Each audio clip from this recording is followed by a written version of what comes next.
Our cover story tonight is from Tibet. Once known across the world as a forbidden land, today it has become China's laboratory of repression. A hunting ground of sorts for Xi Jinping's policy of so-called ethnic assimilation. We've reported on it several times on this show. Tonight, we come to you with more proof. A new report says that China has set up torture camps in Tibet. High security detention facilities that are being used to hammer Tibet's unique identity and alter the Tibetan way of life. We've heard this story before. The report has been compiled by the RAND Europe Research Institute. It conducted a nighttime analysis of satellite imagery from Tibet, and the findings are striking. There are at least 79 detention facilities across the Tibet Autonomous Region. They most likely provide low-level detention and short-term jail functions. These facilities show patterns of growth in nighttime lighting since the year 2019, and this trend may suggest a shift towards longer detentions and nighttime labor. Take a look at this map now.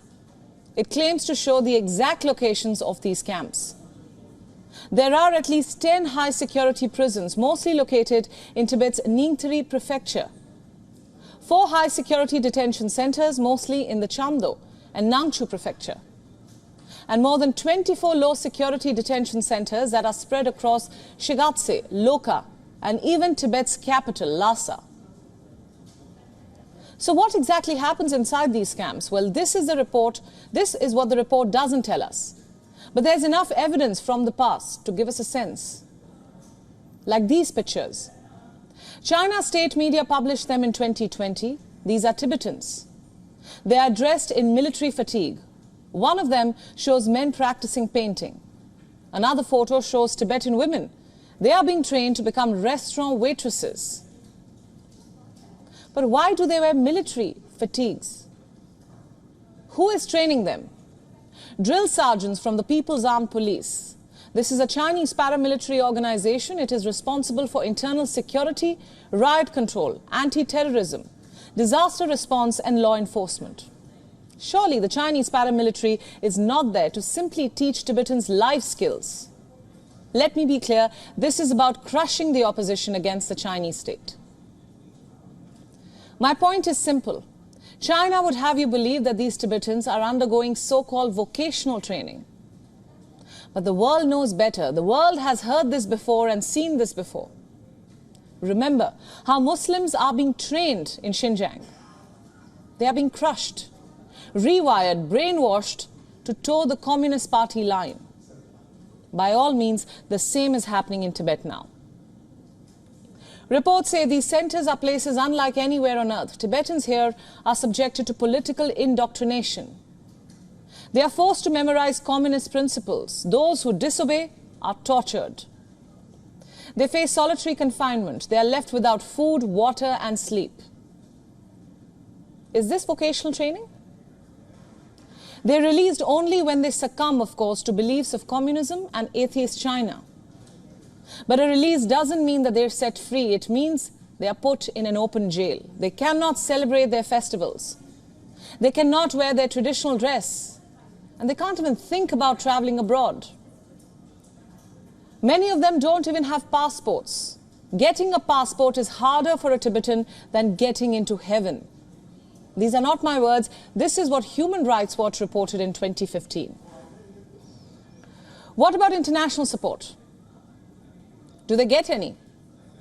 The answer is no. China has cut off any international support for the Free Tibet movement. It goes after anyone and everyone who speaks about it. It doesn't matter who they are. For example, the case of Lady Gaga.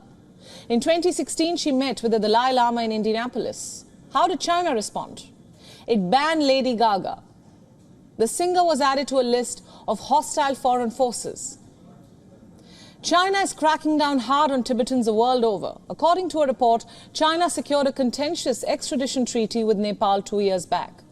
One of the proposals includes the extradition of newly arrived Tibetan refugees from Nepal. The agreement was widely opposed, but the Chinese managed to clinch the agreement in secret. China also hires spies to snoop on Tibetans abroad. This report came out in 2020. An officer of the New York Police Department was accused of spying on Tibetans for China. And those who remain in Tibet are forced to become more Chinese. According to multiple reports, there has been a large influx of Han Chinese into Tibet. The Chinese state uses them to promote interracial marriage. And in return, it offers incentives. Yes, China has adopted a series of policies that are favorable for mixed couples. They get social security, reproductive rights, vacations, prizes, and special treatment for their children, like education, assurance of employment, and even a membership of the Communist Party. The Chinese state media is used to push such stories and promote these marriages. It's all about an agenda. And you think that's bad? Then have a look at this report now. China is gathering DNA samples across Tibet. The Chinese say it is part of a crime detection drive which will be used for inspection, investigation, and mediation. But is that really what China wants? Is that China's actual plan? Not really. Reports say that China aims to use this database to identify not just dissents, but also their families, even their close relatives. Not just that, they say, through this database, the Chinese state can track the families of Tibetans through generations. Imagine that. The list of China's atrocities is slightly longer, but you get my point.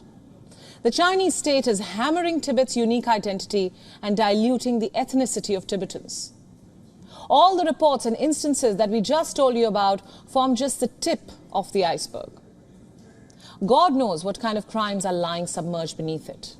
WION World is now available in your country. Download the app now and get all the news updates on the move.